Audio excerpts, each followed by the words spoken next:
I feel like I just walked out of a nightmare and into a dream. Ricky Kidd is enjoying his first full day of freedom. He spent 23 years behind bars for a double murder he didn't commit. He walked out of prison on Thursday following a lengthy legal battle. Tonight, our investigative team is looking at what's next and if he'll be compensated for all that time that he lost. Here's reporter Angie Racono. Ricky Kidd will get nothing for the time he spent in prison. That's because his wrongful conviction took place in Missouri, and you only get compensation if your conviction is overturned due to DNA. And that's not why a judge freed Ricky Kidd. Let's talk. Let's talk about some of these issues that cause wrongful convictions. Ricky Kidd spent 23 years of his life in prison for a double murder he did not do. I want to spend time with my family. His focus is on making up for lost time, all of the memories he missed out on. His family shared these pictures with us. Kidd's legal team was discussing something else weeks before his release, the lack of compensation he'll get when he's finally freed. So Missouri only provides compensation for individuals whose convictions were overturned based on DNA.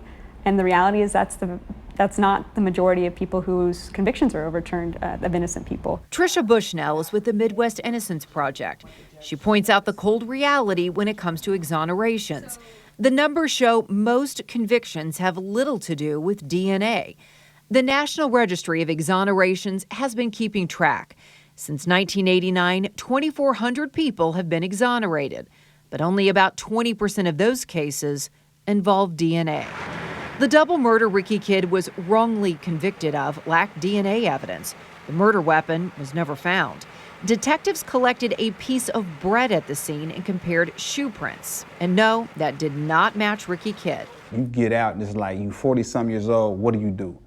You got to start from there. Lamont McIntyre also spent 23 years behind bars, wrongfully convicted in Kansas. He's been out for almost 2 years. He says starting over is tough. The compensation thing is very, very important because you need help. You by yourself, you need help. McIntyre points out people who have been wrongfully locked up often lack job skills and career paths. They lack the basics like savings accounts and medical insurance. That's another thing I didn't really understand how important having insurance was. Like I went to the dentist to get some cleaning, it was a $3,000 bill. Ricky Kidd has been out for only 24 hours. He told me he plans to work on wrongful convictions and educate people about what causes them. Kidd's other big priority is his best friend, Lamar Johnson. And we've reported on Johnson's case because both the Midwest Innocence Project and prosecutors agree he's innocent. But right now, he's still sitting in a St. Louis jail cell while legal details are being hashed out. His case has allegations of police corruption. So neither Johnson nor Kidd will get any support from the state because their wrongful convictions do not involve DNA. Angie Racono, KCTV5 News.